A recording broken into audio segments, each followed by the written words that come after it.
that in the chat function there's a link. And that link is just kind of for curiosity's sake.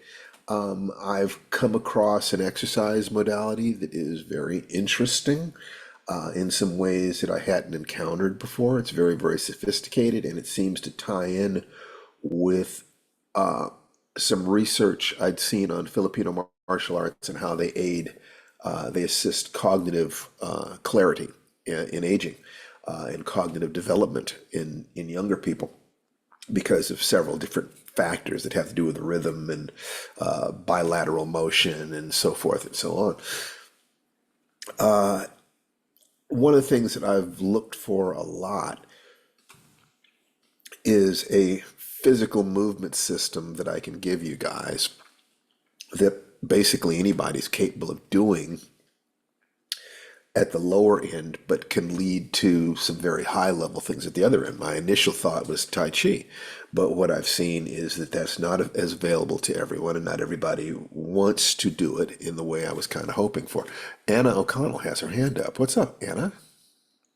I'm looking at the Firedance recurring chat and not seeing anything there other than about 5 minutes ago note from Tom Barkley saying, "Oh, guess not later. Guess not Oh, you now, don't see. later." I do not see the thing you're referring to, so I thought Okay, I'd let you know that and either I'm gonna post it put it again. back in or I'm gonna put it back in.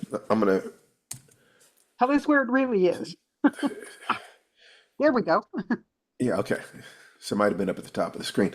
Anyway, 4 days ago, I was talking to somebody who is extremely obese, who was wondering what physical exercise they could do, and I had to kind of shake my head because it's difficult once you get past a certain point. And but I figured that if they have a therapist, somebody who is helping them process the emotions that led to their situation, then what physical movement would I suggest? Walking is great, but there are people who have a very difficult time with that and trying to protect the joint. The five Tibetans are wonderful, but I have people saying, well, my I can't do that, my shoulders or my hips or whatever. So no matter how simple the movement, there are some people who can't do it. And the things, even if I were to say, spend 20 minutes laying down on the floor and standing up again and then going back down and standing up, that's a fantastic exercise. But I think there are some people who are inhibited enough that the pain that they feel creates shame. I let myself get to this point unless they love themselves enough to release that shame. Just there's so many things that are difficult. The thing about this particular exercise is that you could conceivably do it in a wheelchair. That the It's basically like high level rope jumping, only you're not jumping over the rope. It starts with very, very simple movements and gets more complex, and you can make it very challenging physically. But what I'm wondering is, what does it feel like at the lower levels? I do not have that knowledge yet. I've only experimented with it a couple of times. It seems very interesting, but I cannot swear to anything about it. But I just, I wanted to post it for those who enjoy experimenting, and just kind of seeing. Because, like I said, it occurs to me that if somebody could do the five Tibetans, joint mobility, and something to tax the muscular system as well as the fascia, and it had the additional effect that it actually increases functional intelligence. That might work for my audience. So I'm constantly experimenting, and I just, I can't swear to it, but considering that it doesn't take much room, it doesn't take much fitness initially, it can produce fitness. it has the cognitive effects. It looks like it's fun. It has physical effects. And the cost of the equipment is very, very, very low, if, not zero. I mean, the truth is, you probably got a length of rope somewhere around your house that you could use for this. So that notion of, okay, what's the lowest entry point that I can find? This might be interesting. It was the guy who created this name is Weck, Weck, and he's a nut. I mean, I listened to the guy, and he's one of these people who you can feel they're kind of on the edge of being a nut, and and that can happen to people who have a certain kind of genius. But they're not balanced in some other ways. They can have breakthroughs. They can really see things that other people don't see, but they also are kind of out there. He's kind of out there, but I'm not I'm not averse to that. I've known a lot of such people. I've been such a person myself at times. And he watched a guy named Buddy Lee, who's one of the world's greatest rope jumpers and has a company that's selling high-speed jump ropes. And his movement with that jump rope is just phenomenal. And Weck was looking at him and said, "Wow, I'd really like to be able to do that movement." But when he was experimenting with it, realized he couldn't do that movement because he couldn't jump well enough. He couldn't jump fast enough to be able to do the complex movement. And then he had one of those breakthroughs that really, really, really smart people who think laterally have. He asked himself, why am I bothering to jump? And in retrospect, it makes perfect sense. But I've seen that kind of extreme motion for decades in people like, I watch, a documentary on Sugar Ray Robinson or somebody like this and just look at them, doing this stuff with the jump rope. It's like, wow, that's really focused. That's really amazing. And but I can't do that because I can't jump that well. It never occurred to me that what they were doing with the rope could be done without the jump. That never even occurred to me. If this guy is right, he's really interesting. That's not a normal thought pattern. And I love people who think that way. And there's Tananari, which means that I'm going to bring her in. And boom, boom, boom, boom, boom, boom. There she is. Make co-host. Good. So she will be of help here for a bit. And but at any rate, I just kind of wanted to put that out there because I will connect that to our discussion today. But I'm not going to have quite as much time as I usually do. So I wanted I didn't want to deny you guys anything. I would appreciate those of you who show up early. I know it's a whole lot more people will show up in the next 15 minutes, but you guys are here. So I'm going to give you the secret stuff. Ah, boy. That's good.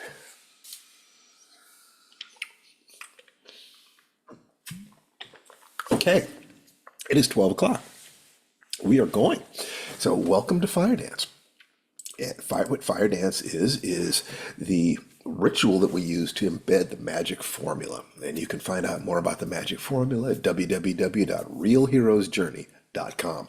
Let's get directly to this today. My name is Stephen Barnes. I created this. I would like very much to welcome my good lady wife, Tanana Reef. Are you camera ready, sweetie? Here I am. Hello, everybody. And this is recording. I just want to be sure because I think it was recording to Facebook. But anyway, I'm sure it is. Yes, it's recorded. I got it recording two different ways. Got it. So welcome, everybody. We have an exciting day today. Our son has his first voice acting gig. So I'm going to be in and out as I help prepare for that. And also some people coming from an archive who want our papers. And I have some questions about what that looks like. I'm hoarder adjacent. I'm not quite a hoarder, but I'm definitely hoarder adjacent. So it's hard for me to give up unimportant things, much less things even I know are important. So we'll see how that goes. But good to see everybody. Good. Now, one of the things, sweetie, I wanted to mention, and I will be oblique about this, but we recently had a real example of the magic formula at work. All right, I'll And tell the let's, story because I hinted at it in yeah, my you tell the story. my newsletter. We've been watching the business account dwindle. So a lot of our money comes in chunks, either from screenplays or, books.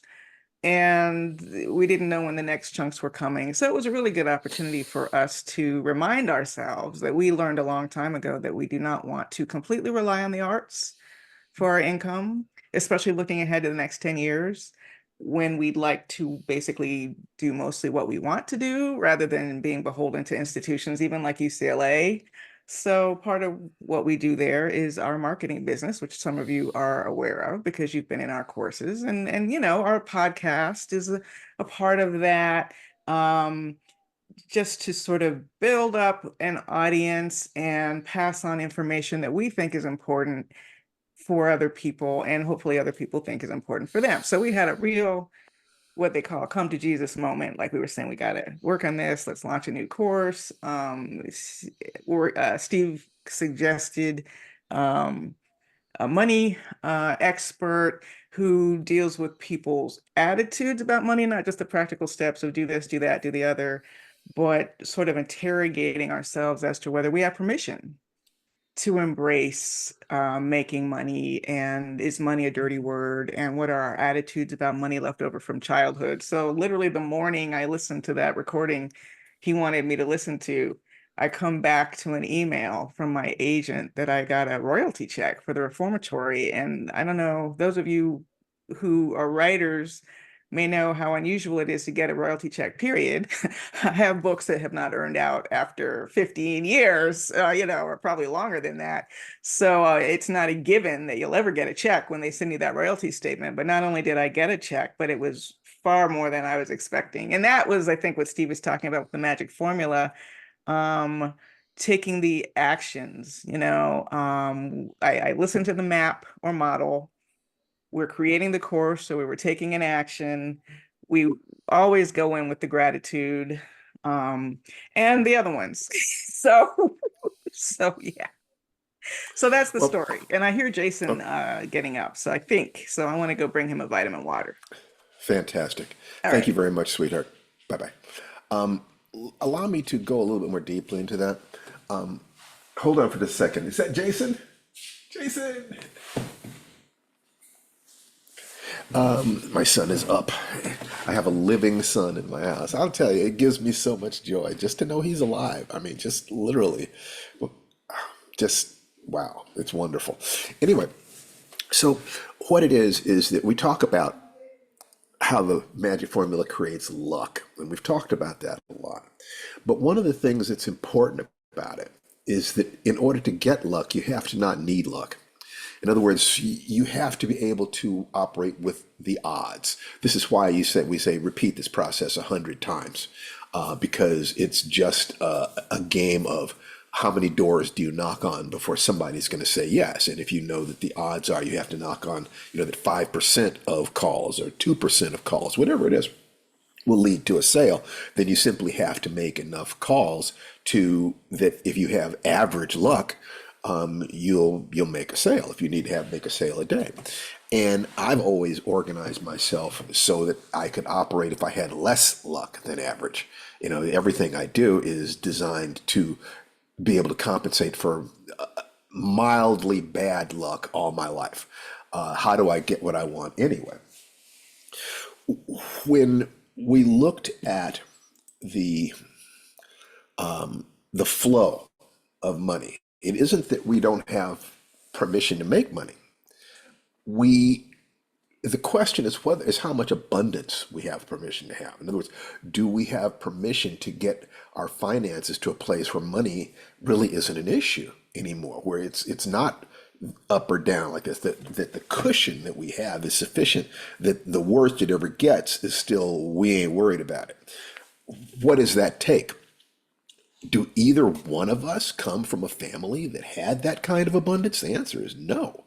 So it's very likely that if you don't come from a family where people had the quality that you're looking for, in abundance with joy, you might have some negative beliefs about this thing. How could you possibly have positive beliefs about it when so many of the core beliefs we have about life and who we are and what the world is are established before puberty?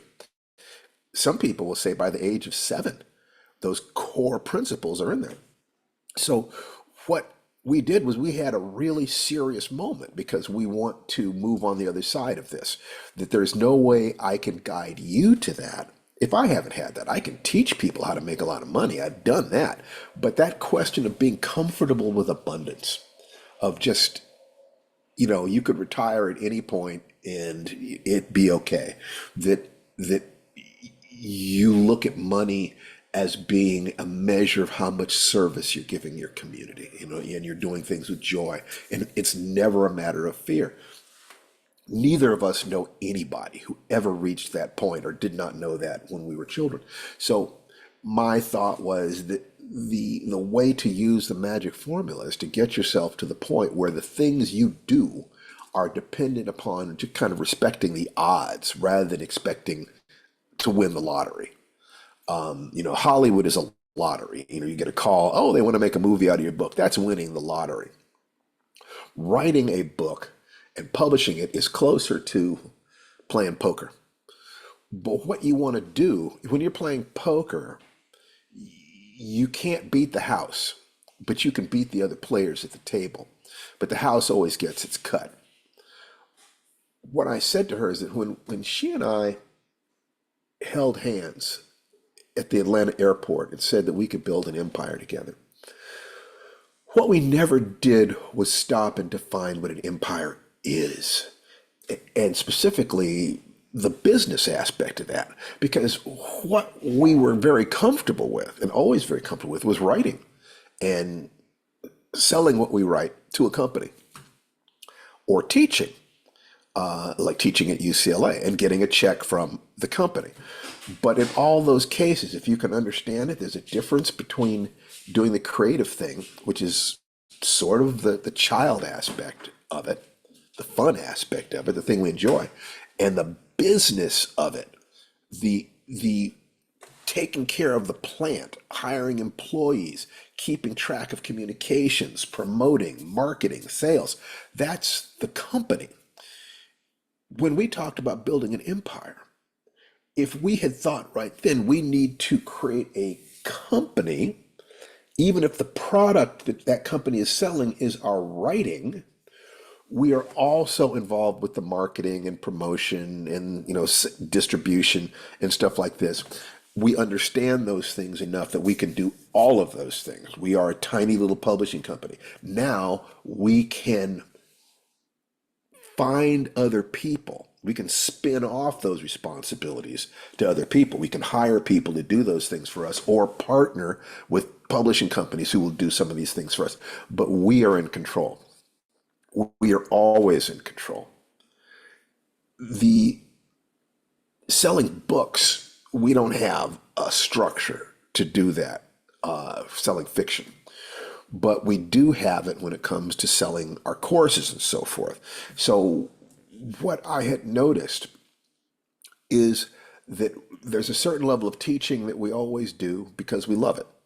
Then there's another level that happens if we say, oh, bank account's getting a little bit low. We need to push something over here.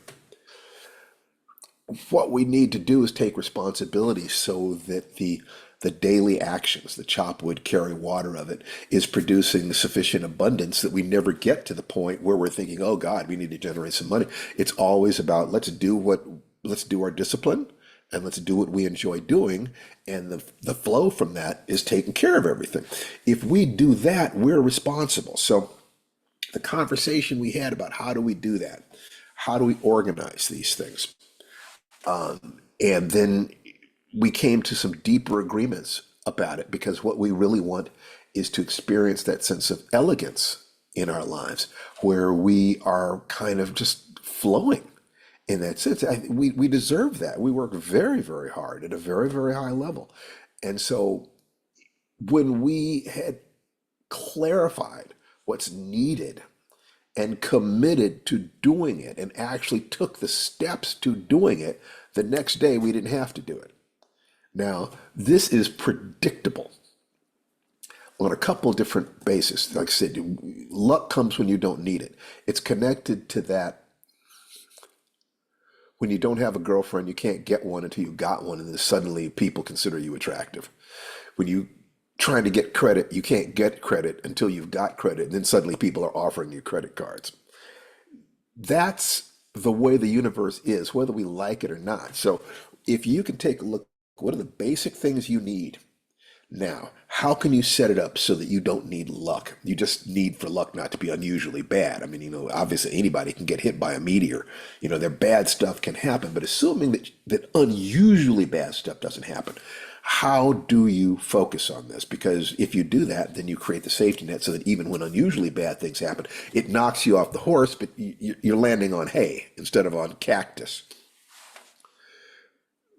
We've had this discussion with each other, but what happens is that if the unusual efforts are motivated by pain, then as soon as those efforts begin to bear fruit, the pain diminishes and so does your motivation to do them, which creates a cycle. And people fall into that cycle a lot with things like dieting and weight loss. They're doing these things and they're painful because the doctor gave them the stank eye, rather than I want to lose this weight or I want to be in shape so that I can go to my swing dance class and really enjoy it, and have fun. To be motivated by pleasure and joy in the sense that this is who you are is a critical part of the magic formula. When you take a look at the C in the magic formula, core alignment, it's asking the question, who am I? Well, I'm a writer, and so I write every day. I'm a father, and so I engage with my son. I'm a husband, so I do all I can to make Tananarive's life good. I'm a martial artist, so I'm constantly looking for ways to, improve myself. Those are things that relate to my core identity. I'm not chasing those things. It's who I am. When when we ask ourselves, who are we? Then the things that we do are connected to our core sense of who we are.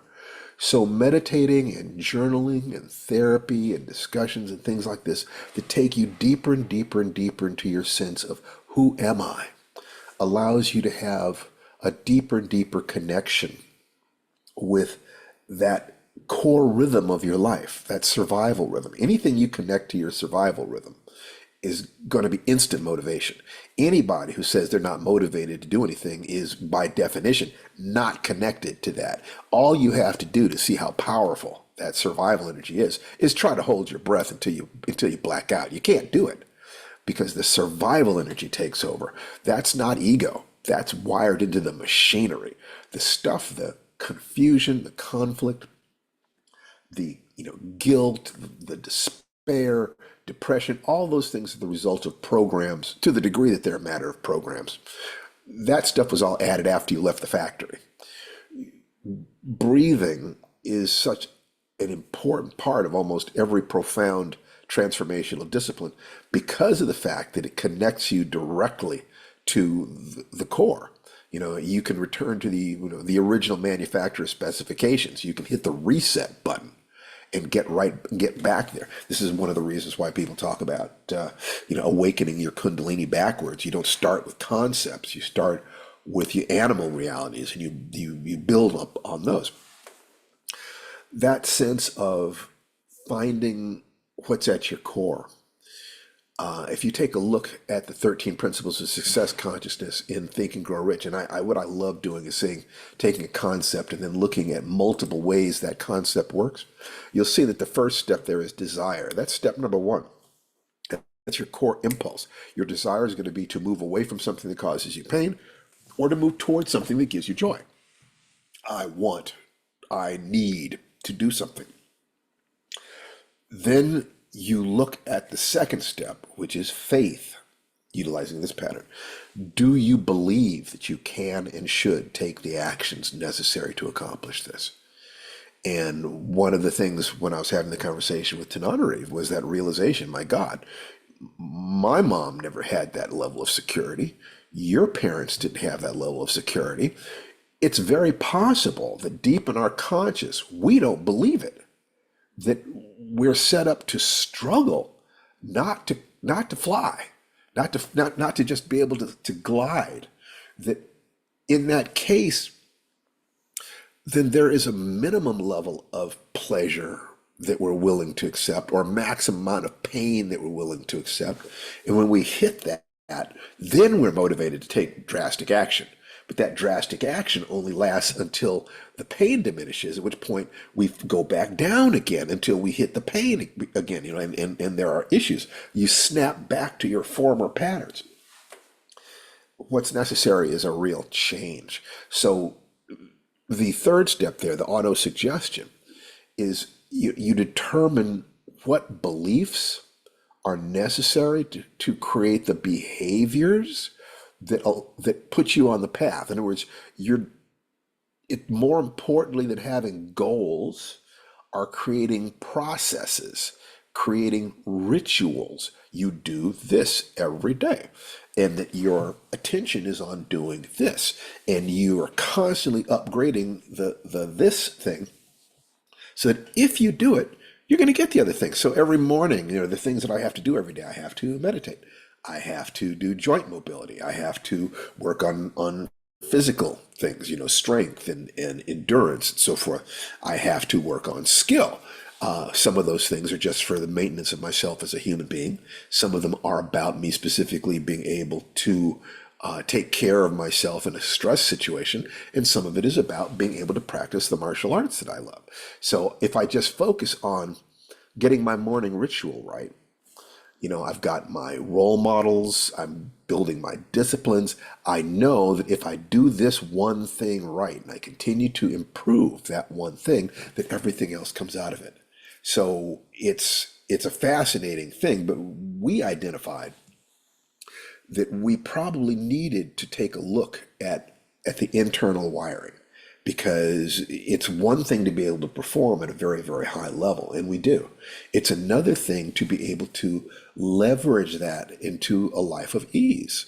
If or not yeah, ease in the sense of you're not struggling. Doesn't mean you're not working hard. It doesn't mean you're not, the thing that's interesting is that world-class performers don't stop working because they get rich or because they win the Olympic medal. World-class performers, this is just what they do. This is just who they are. They get up tomorrow and they work out again because that's who they are. And the way that they do their lives on a daily basis touches that sense of who they are. Who am I? They say to themselves every morning when they wake up, I'm a writer, I'm a husband, I'm a father, I'm a martial artist. Well, what are the things that person does? Well, they center themselves and they raise their energy and they figure out what they need to do today and how it fits into the larger pattern. And then they go out and they do it. Chop wood, carry water. Okay, well, let me get out of bed and get started. But it's in that order. You'll notice that after you're aligned, that's when you go for step four, the specialized knowledge. That's when you start researching. That's when you find a mentor. So the magic formula, the first step of map or mentor, that's the same as the fourth step in Think and Grow Rich. The second step of daily action, that would be the eighth step, persistence. Okay. The gratitude, that's not even necessarily on here, except that gratitude is what creates faith. So it's a way of using gratitude to trigger faith, which is what's necessary to take action if you don't have evidence that that action is going to be successful. We all have to do that. The clear goals, well, organized planning, step six, and desire both relate to goals and decision. And of course, the sense of core activation, core intentions, that what you're doing is in alignment with who you are. That is kind of the result of faith and autosuggestion, that the feeling that this thing you're doing is natural for you. It's this is who you are, and you can take your brakes off, and it's going to be safe. And touching that survival energy, that thing that turns you into the competitor, needs to be modified. And we use the three gates. You know, the question of, is it honest? Is it kind? Is it useful? The three gates protect other people from your survival drive. And so ultimately it allows you to live a moral life so that it protects your soul in that sense. These things, there is no single pattern that is everything. I don't even think it could exist. I don't think it's anywhere. But I think that there are lots of different patterns, each of which looks at the question a little differently. And if you find enough of them, you'll begin to kind of glimpse where you are on the path. All right, that's kind of what I wanted to say there. I talked about the what's it called, rope flow, which is an exercise that I'm kind of looking at in terms of, could this be something that I give to you as a very simple exercise that scales up to great complexity and intensity, that is a health modality that's actually restorative. And in this particular case, it also seems to have cognitive effects. In other words, you could use it to combat cognitive decline as well as to raise your energy. So that's the entire life cycle there. If it's true, I don't know.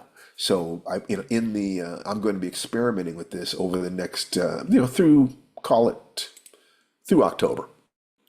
By the end of October, I should know whether or not this is for real. Right now, questions. So I'd like to do two things now. First of all, I would like to remove the spotlight. I'd like for everybody to unmute themselves and say hi to everybody else. Hi to Hello. Hey, everybody else. everybody. Hello, everyone. Hello, hello. Hi. Great. Always good to see Fantastic. everybody. It's so good to see you Hi. guys. We're going to do things. It's going to be a little shorter today because, as Tananari said, our son is doing his first voice acting gig, and so we want to be there to support him completely for that. So life, you drop right into the middle of what our lives actually are, and we share that with you. So one of the things I would love to do is to this is the comments, questions, or requests. Those of you who've been reading the Magic Formula book, and strongly suggest you do that at www.realheroesjourney.com. And anyone who wants a copy of the book who's on this call, who hears me say this, if you can't afford it, send me a note and we'll get you a free copy. This is not, we really want you guys to get what it is that we're saying. And part of the reason I did that book is so that you've got some additional depth. You can understand where I'm coming from more. So go to www, I'll write it in here, realheroesjourney.com.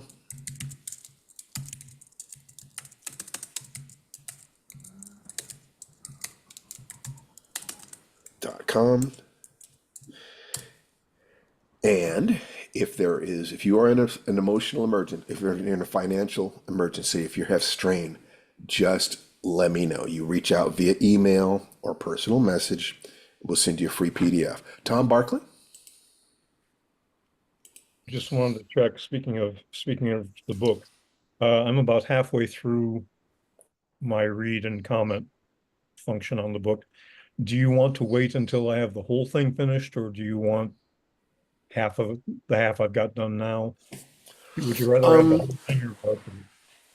No, I mean, if you have comments or questions, please, feel free to offer them. I can't think of a reason not to hear them. If you have something, do you have a question or anything or comment? No, it's just a matter of what's going to make it more useful for you when you get our responses to your requests for reviews and responses. Well, the thing I would love for you to do is to look at this personally. Don't talk about what you think is going to be useful to other people. Talk about what is useful to you or what you think would make it more useful for you. Because that way I don't want you thinking about this. I want you actually engaging with it. Remember, action is a critical part of the process. So, what are you doing with the stuff in there, and what might be working for you or not working for you? Okay, being an instructional designer and tech writer, I tend to focus outward instead of inward. Hmm. But the practicality is when I think about what I've written, it's my own response. So I'll just go change some Hmm. verbs and objects, and it'll be fine. So, if you would be so kind as to offer me one of your observations right now, so we can kind of workshop it a little bit while we're on the line. I think I would respond a lot more to more illustration and more human figures in the illustrations doing things like that, Okay. dropping in the photo of you and Jerry and Larry in your editorial discussion there at the end of the Manila chapter. Um, that humanized the things you were talking about in ways that are really important, because Okay. the people, a lot of the people who will get the most out of this book are people who are not easy readers. And I think it will make much stronger impact on people who really will benefit from it if it's almost a graphic novel or pushing. I think that's really interesting, and I accept that. I think that that's a fine observation. What I will need to do is, as you know, I find either photos that I have, or I'm finding temporary illustrations that I will later on replace with illustrations that I purchase from an artist that illustrate what we're talking about there. I agree. I accept that. That's a great observation, Tom. Thank you. You're very welcome. There is some software that I've used that let me create illustrations out of the software that looked pretty good, that functioned pretty well for what I was doing. Um, I'll try to find the names of it for you. One particular subset of it is oriented toward people of color. So, Well, I'll take uh, a look at that. I would really love it if you would talk about yourself more in terms of what you need, what you are applying this to, and what you have found about this. Your natural tendency seems to be to look at what's going on out there and to break it down into chunks. What's going on inside Tom? gee, if I could do that easily, life would be very different. I'll see what I can do. Okay. Okay. So, start with working on yourself physically, and then working on yourself emotionally, and then working on yourself mentally. Obviously, and for an awful lot of my audience, science fiction fans, so forth, the intellectual aspect, the mental aspect of things is the easiest. So, keep the breathing up and keep track of that. And you might want to reach out to me on a personal message. It may not be something that you even want to put out on a recording that thousands of people will see. But I'm very open to hearing what you have to say. Okay? Very good. Great. So, who else has a comment, question, or request about anything that we have been covering, but especially what's in that book? If you've been applying what we're talking here to writing, for instance, or any other aspect of life, this is your time for asking questions and volunteer, or you will be voluntold. I see Avalon Jaka there, and I find myself wanting to speak to her. Hello, Stephen. Hi. I haven't had a chance to really get into the book yet too much, but I did buy it. I had to kind of wait until my last book that came through. But it was something that I could, take care of and get into that. But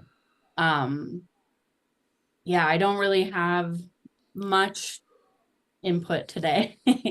Okay. Well, is there anything about what you've heard us speaking of that you had any questions for about. If you've been able to do these things, then what have your results been? And if you have not been able to do them and you have wanted to do them, what have you observed about what stops you?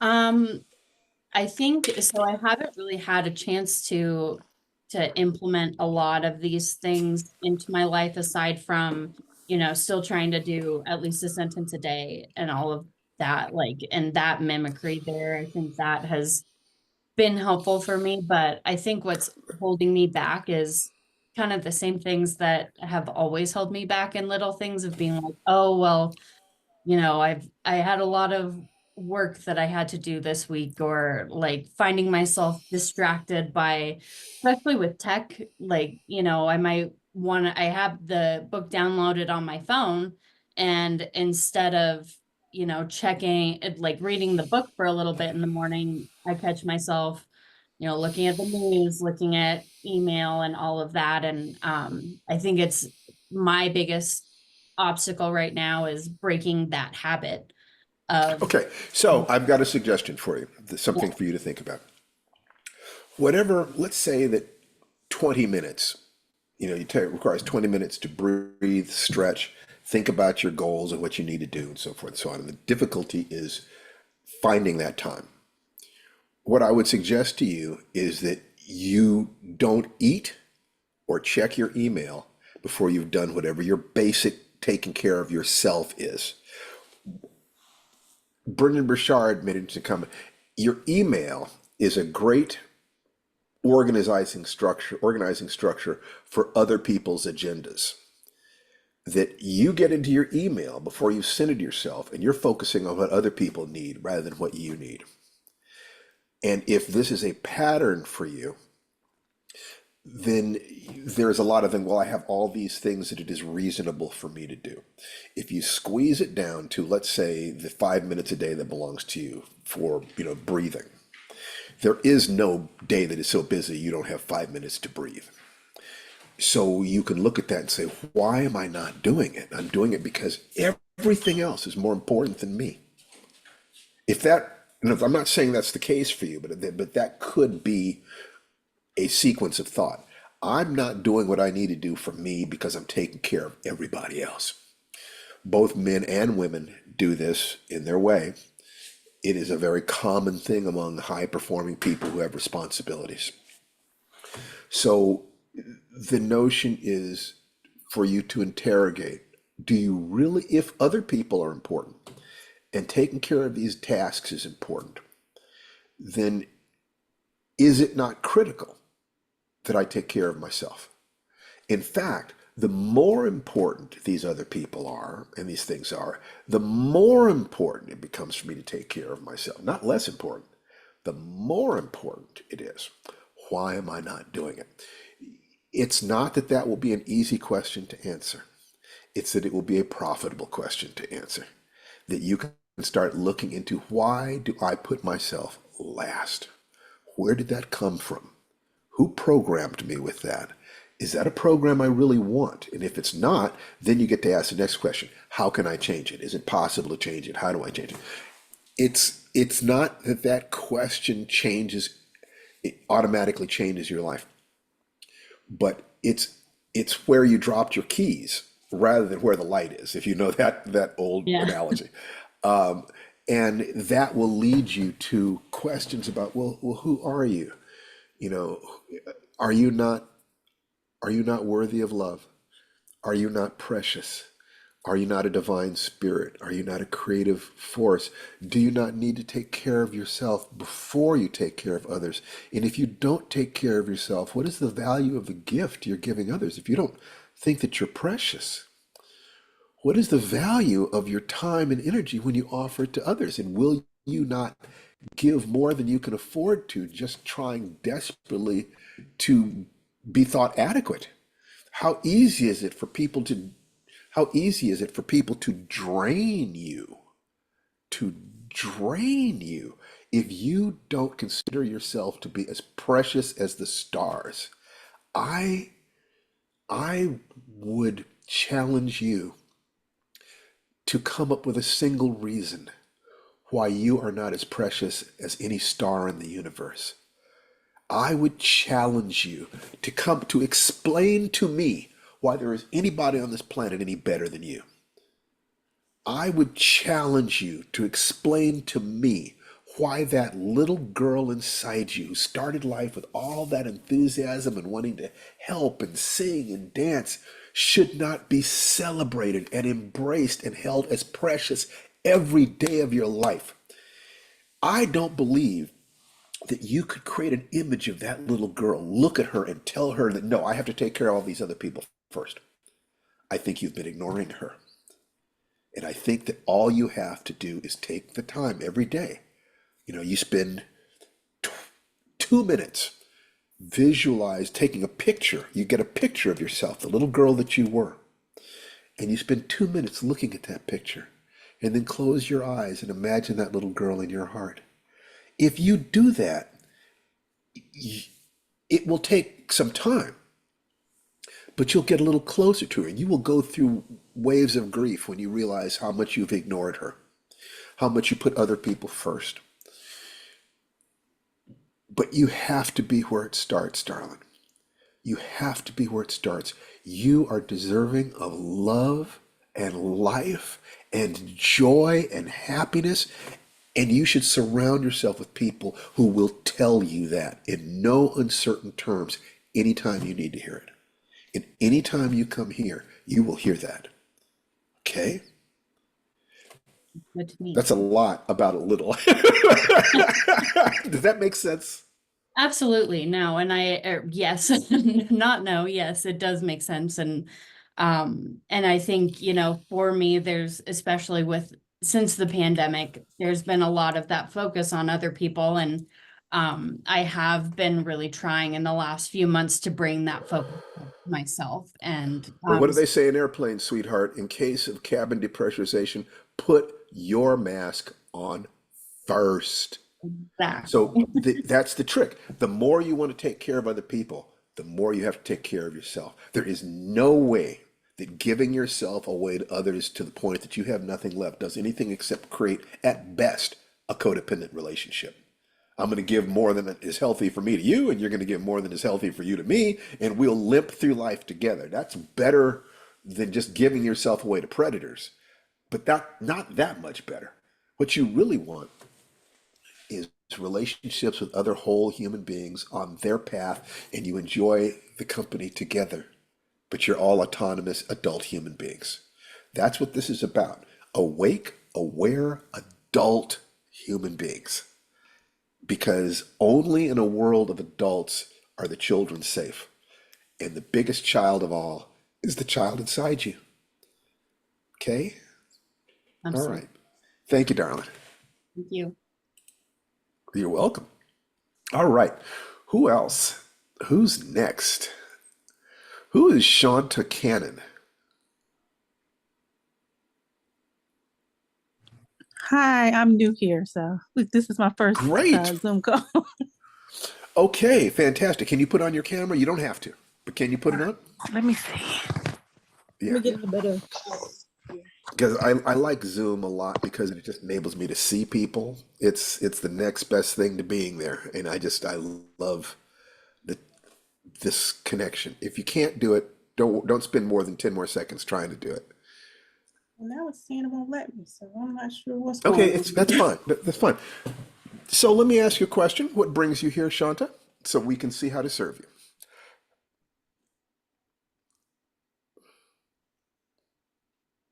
Hello? Uh-oh. We've lost Shanta in terms of sound.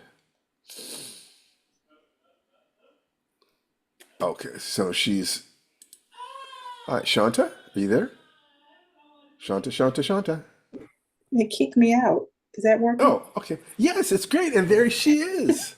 There she is. Hello. All right, so I'm going to spotlight you, and I'm going to spotlight me, and you and I are going to have just a little conversation. So, what brings you here today, sweetheart?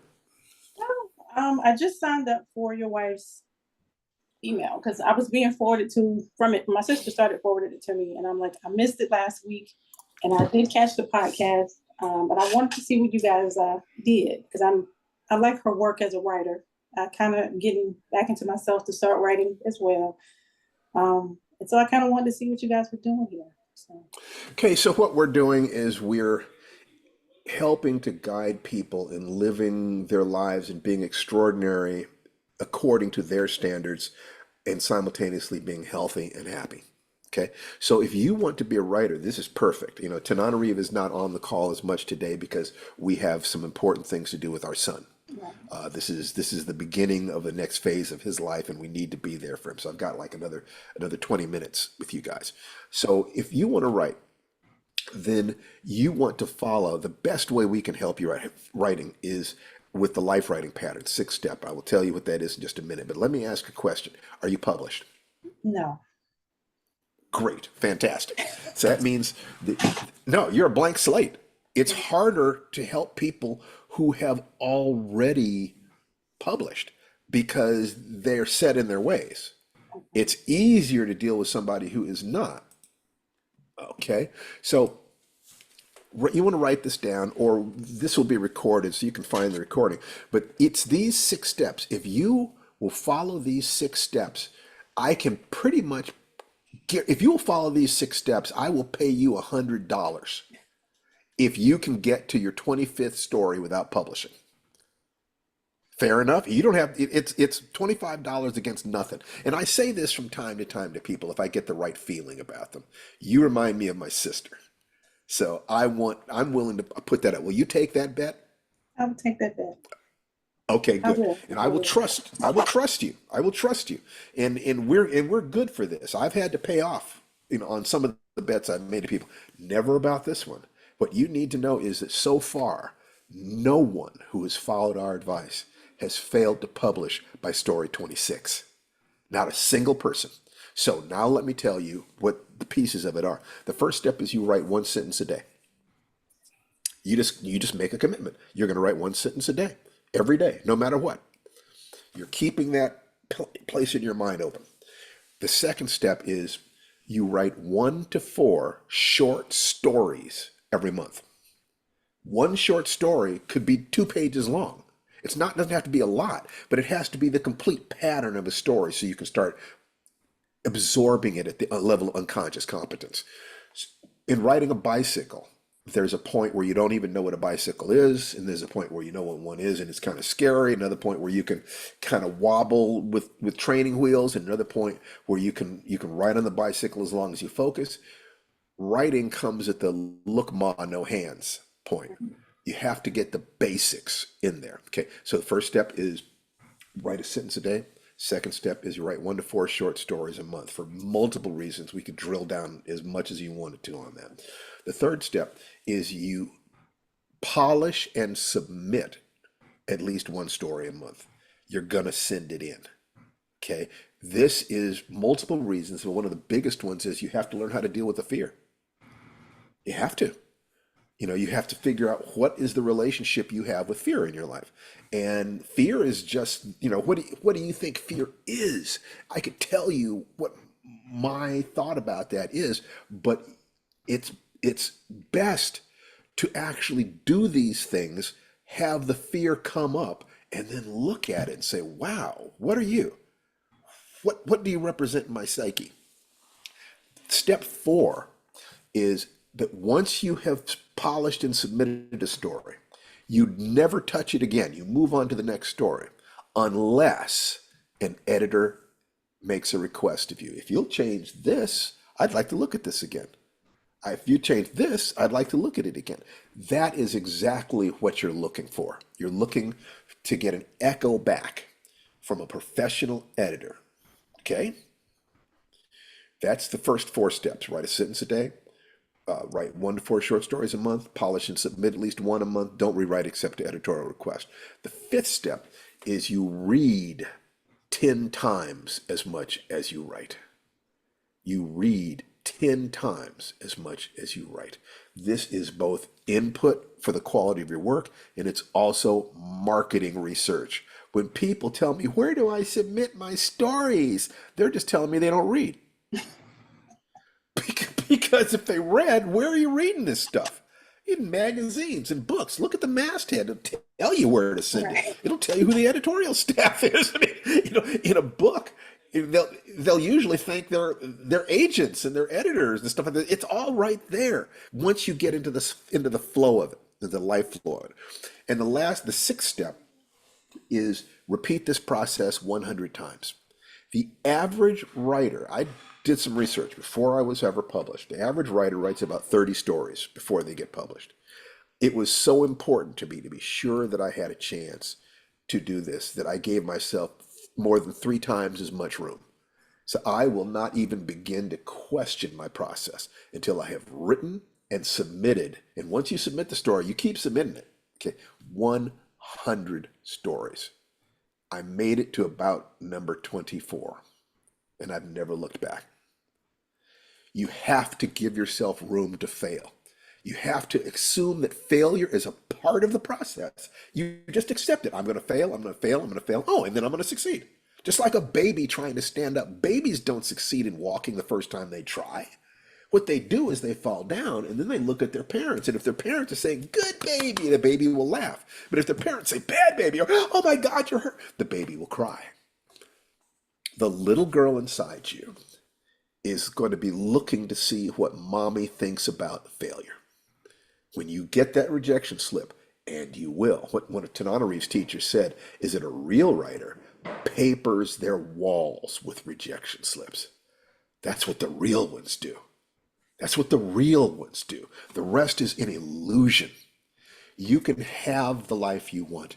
You can have the writing career that you want. All you really have to do, and this is where we teach the magic formula, the thing that's in that book, that we suggest, and once again, if you can't afford it, we will give you a free copy, because what we want in this group is people who can support each other. And so you have to know what to, but the M is for map or model. You have to have a path that has worked for somebody, and hopefully one that's worked really well and that they have taught to others and it's worked well for them too. The second step is action. M is for map or model, mentor. A is for action. You have to take daily action, weekly action, monthly action. Are you doing the things that are necessary to keep you moving forward? If not, what's going on? No guilt, just observe it. Every day you're performing a little experiment. I said, I'm going to do this.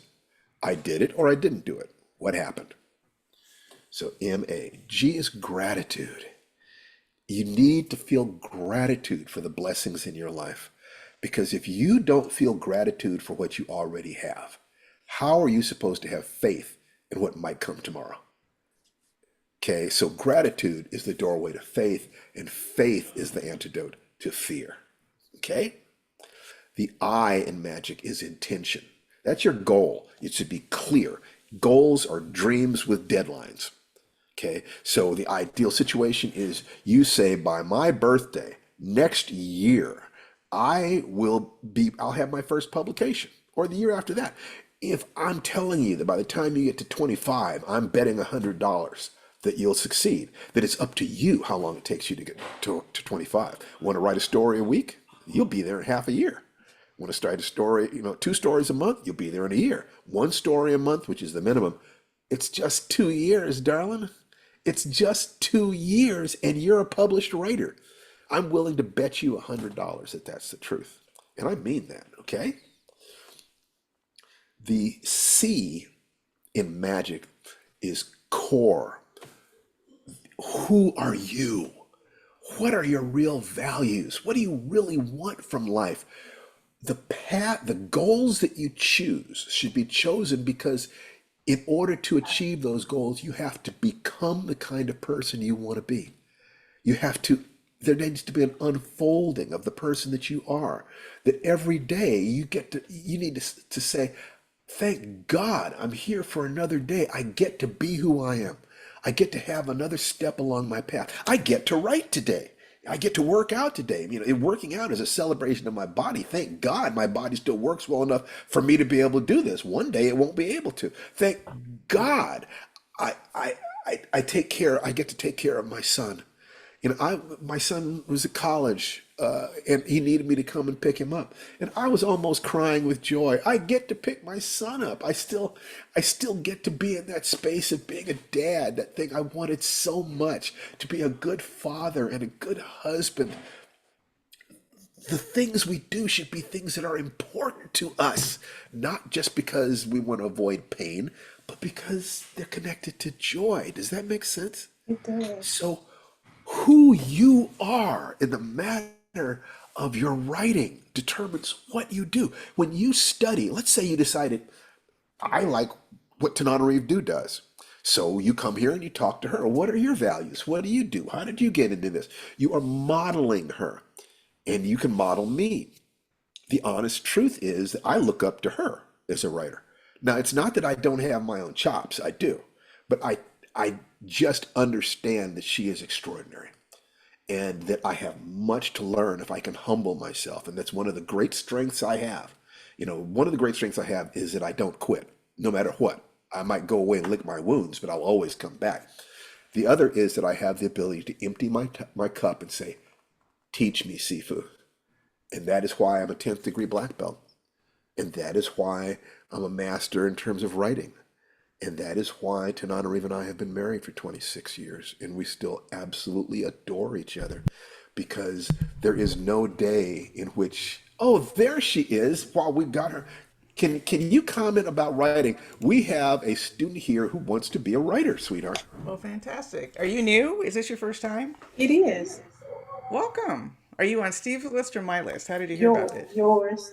Mine. Okay, well, I take personal responsibility then.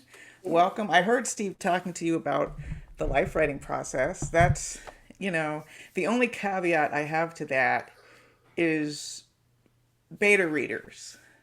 I think it's important before you send a story to an editor that you send it to somebody who doesn't just love everything you do, you know, right? So parents and spouses, probably not always the best people, but someone who at least is a reader, like who reads a lot, but it's best, obviously, if it's someone who also writes, to get some feedback. Because there's so many things that we don't see. We think we're conveying the emotion because we're feeling it, but somehow it hasn't landed on the page. What kind of writing would you like to do? Oddly enough, horror. Hey, we are just about to do a mini course on Write Your Horror Story by Halloween. So, Are you?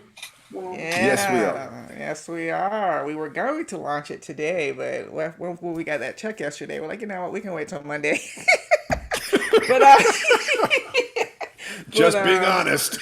just keeping it real. But I love that. And actually, I not just trying to like shill the course, but I do think that between that and we just did a life writing podcast a couple weeks ago on, secrets to writing great horror. So that's free and you can find that wherever you podcast or on Apple Podcasts. It was just like There 2 weeks is ago. nothing we teach that you cannot get for free. It's Just true. coming here on this broadcast and asking us questions. We don't hold anything back.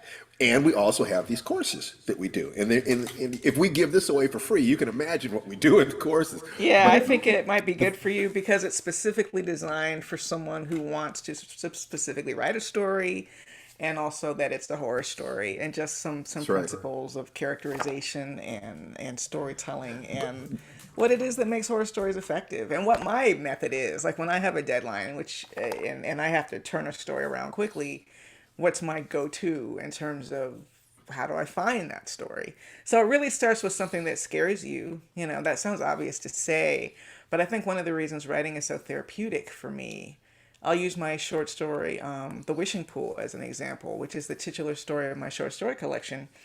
I was going to see my dad after a year and a half of COVID. And we don't talk about this much, but he has dementia. So I didn't know how much he would have changed in that year and a half. I mean, we had spoken on the phone and some Alexa, but from a distance, it's hard to tell. Would he know me? Was he just pretending? So I wrote a story where I created a character who was living out my worst nightmare, going to see her dad. She hasn't seen him in a while. But I turned it up to 11. I added a magical element, a fantasy element. And I think that's, for me, the difference between just sort of triggering dramatic fiction and horror. because horror sort of presents on the surface, whatever your character is going through that makes them a bit vulnerable to horror entering the story, but the actual horror for me usually is fantasy horror of some kind. And in this case, it's a pool where if you throw a penny in, your wish comes true. But we all know that there's always a catch, baby. There is always a catch. And it's hard to think of what that catch might be. So that's, and the point of it was for me to tell myself it's not about me being happy. It's about my father being happy. And I wrote that story as kind of a soothing love letter to myself. And as a matter of fact, my visit with my dad went great. And he's still doing way better than the character in the story. So that's my quick run through. Definitely check our Life Writing podcast on writing great horror stories. Absolutely. And if you're Allow on my me to say list, you something. will hear when we launch our class, because it's going to be launching next week. And it's not Allow a me live to say class. something, This is a canned class. that I And I'm think gonna sign should be obvious to anyone who's been here for a while, and that is that Tananarive is exactly who she seems like. She's not more than she seems like. She's not less either. We're trying to be as genuine with you as possible. So whereas we can't say that everything we're saying is going to work for you, but we can say that we believe that it's our best guess based upon what we have done and what we have observed. And success was hugely important to both of us. We did not leave ourselves room to fail in life. So you take what it is that we say and take what is useful and discard the rest. That was what Bruce Lee said, and I like it. Welcome. Thank you for being here. And is there anything you wanted to say? I'm just saying I'm happy to be here. My sister, if she's still on here, is the one who kind of forwarded it to me, and everything kind of fell in place today. So I needed to hear what you had to tell me. So I think it's almost divine, if you want me to be honest, that it happened today Okay. the way that it did. So that's All right. Well, come back anytime. Okay. Yeah, Okay. and when And let's we remember, also read stories. So once you've written it, you can submit it for feedback. Yeah, we can do that. We can do that about once a month or About so. 10 We can get the pages a time to week. do that. So we do our best. This is a precious time to us. Let me see if I have time to talk to one other person before I have to go and check on my son. Remove spotlight, and I'll remove the spotlight again. Do we have any comments, questions, or requests from anyone who wanted to engage today? This is important. You guys are very important to us. Your family. This is one of the times in my life for this hour and a half, where I get to be pretty much who I am. I don't have to. I don't have to wear a mask as much as I do most of the time. It's not like I let it all hang out. Nichelle Nichols, Uhura on Star Trek, and I were guests of honor at a convention, and I had a chance to slow dance with her. Hey now, and she was very kind to me and took me aside and told me some things about fame. And one of the things she said was that your fans don't really want to know who you are. You have to create kind of a simplified version of who you are. They don't want to know about your aches and pains and failures and that kind of stuff. They want that image. And it's not a fraud. It's not a fake. You're not lying to them. You're just presenting the part of them that is most useful for the interaction. It's difficult to be totally honest with anybody. How could it not be? It's hard for us to be totally honest with ourselves. And the percentage of people who really get there is probably fairly small, except what the Sufis say, that enlightenment is the door of awareness that opens at the moment of death. The seeker, the spiritual seeker, simply attempts to open that door before they get there. So the question of dropping as many of your masks as possible, answering that question, who am I, leads you to having clear eyes so that you can look at reality as it is. And the theory that we're operating under is that if you know who you are, and you know who the world is, what the world is, then you're rarely going to set a goal that you can't reach because you know what the world is in terms of what it would take to accomplish your goal. And you know who you are in terms of can you do that? Can you pay that price? The way you find out how to pay the price is through conversations very similar to the ones we just had, where Tananarive, who is a role model because she is an exceptional writer as well as being a healthy human being and the love of my life, is willing to let herself be a role model. All you have to do is find out are her what are her behaviors, her emotions, and her mental syntax. What does she do? What does she feel? How does she think? To the degree that you can imitate those things, to the degree that that's healthy for you, you can then. It's just like getting a recipe. To the degree you can follow a master chef around in the kitchen for one day and figure out exactly what ingredients they use, exactly what order they do them in exactly what context.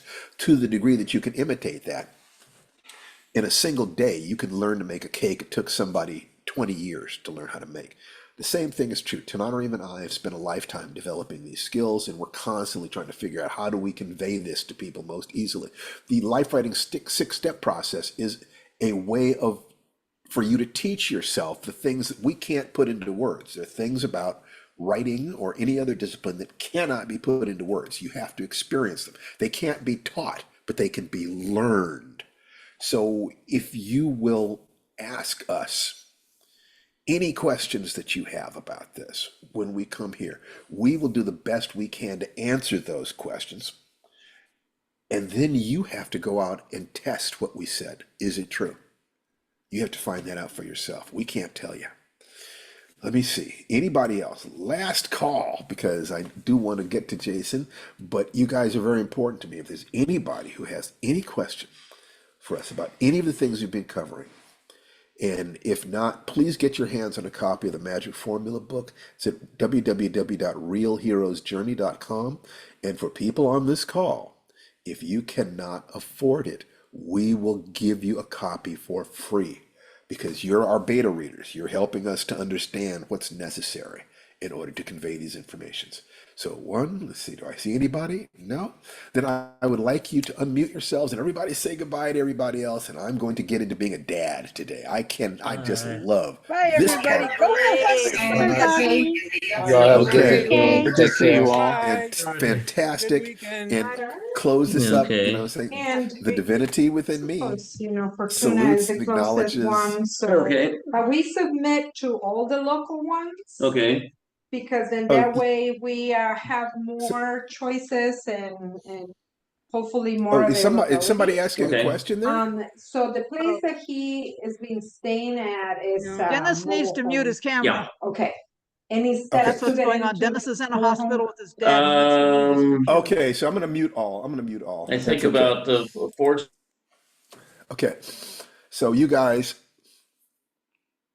take care of each other, and the divinity within me salutes and acknowledges the divinity within each and every one of you. Namaste. I love you guys. Thank you for being here. Have a wonderful, wonderful week.